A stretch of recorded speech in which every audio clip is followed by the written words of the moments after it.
بابا آپ نے کہا تھا کہ آپ دو لوگوں کی کہانی سنائیں گے، تو وہ کیا ہے؟ آپ نے سنائی نہیں۔ ہاں، وہ دو لوگ اسی دور کے ہیں۔ ایک 1901 میں پیدا ہوا، اور اس کا نام عبداللہ القسیمی، مسلمان اور بڑا مفکر، اسلامی مفکر اور دانشور سمجھا جاتا تھا، اور بہت سی کتابیں لکھی اس نے اسلام پر۔ اور ابن تیمیہ، ثانی ابن تیمیہ کہا جاتا تھا اسے، یعنی اتنا بڑا مفکر اور دانشور اور بہت سی کتابوں کا مصنف۔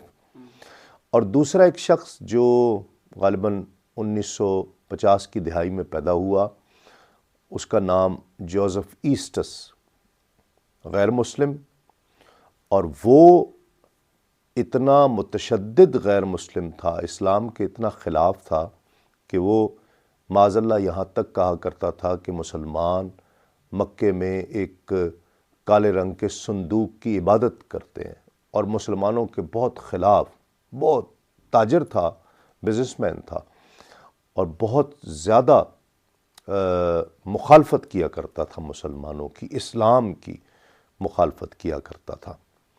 دونوں کی زندگی میں بیٹا انقلاب آیا، زندگی بدل گئی دونوں کی۔ ایک طرف جو عبداللہ القسیمی تھا، وہ اپنی عمر کے آخری حصے میں، مرنے سے 8-10 سال پہلے، ایک عیسائی عورت کے عشق میں گرفتار ہو گیا، اس کے پیچھے بھاگا بھاگا پھرے، اسے پا لیا، پھر اسلام دشمن افکار لکھنے لگا، اسلام کی دشمنی کرنے لگا، مسلمانوں کی دشمنی کرنے لگا، نماز روزے کا مذاق اڑانے لگا۔ یعنی یہاں تک کہتا تھا کہ نماز یہ جو ہے نا، یہ غیر ضروری چیزیں ہیں، معاذ اللہ پابندیاں ہیں بلا وجہ کی، اور اللہ کے ایک ہونے کا منکر ہو گیا۔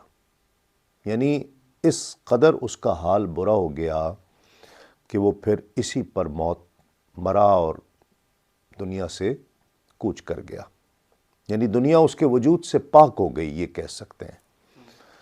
اور دوسری طرف یہ جو جوزف ایسٹس تھا، جو اسلام دشمنی میں اتنا آگے تھا، 1991 میں اس نے اسلام قبول کیا، اسلام پڑھا، اور پھر اب اسلام کی تبلیغ کرتا ہے، اسلام پھیلاتا ہے، اور سینکڑوں لوگ اس کے ہاتھ پر اسلام قبول کر چکے ہیں، وہ بھی حیات ہے۔ یعنی دو شخصیات ایسی کہ جو ایک اتنا بڑا مفکر سمجھا گیا، اور آخری وقت میں اس پر کیسا وہ شیطان کے شکنجے میں آیا، اور دوسری طرف ایک جو غیر مسلم تھا، اللہ رب العزت نے اسے ایمان کی دولت سے نوازا، اور وہ مسلمان ہوا، اور نہ صرف خود مسلمان ہوا بلکہ سینکڑوں لوگوں کو مسلمان کیا۔ کیسا واقعہ ہے!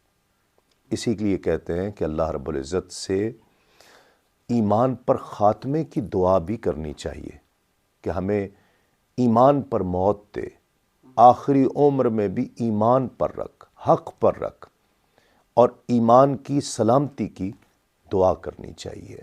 یہ بہت امپورٹنٹ ہے، بہت امپورٹنٹ ہے۔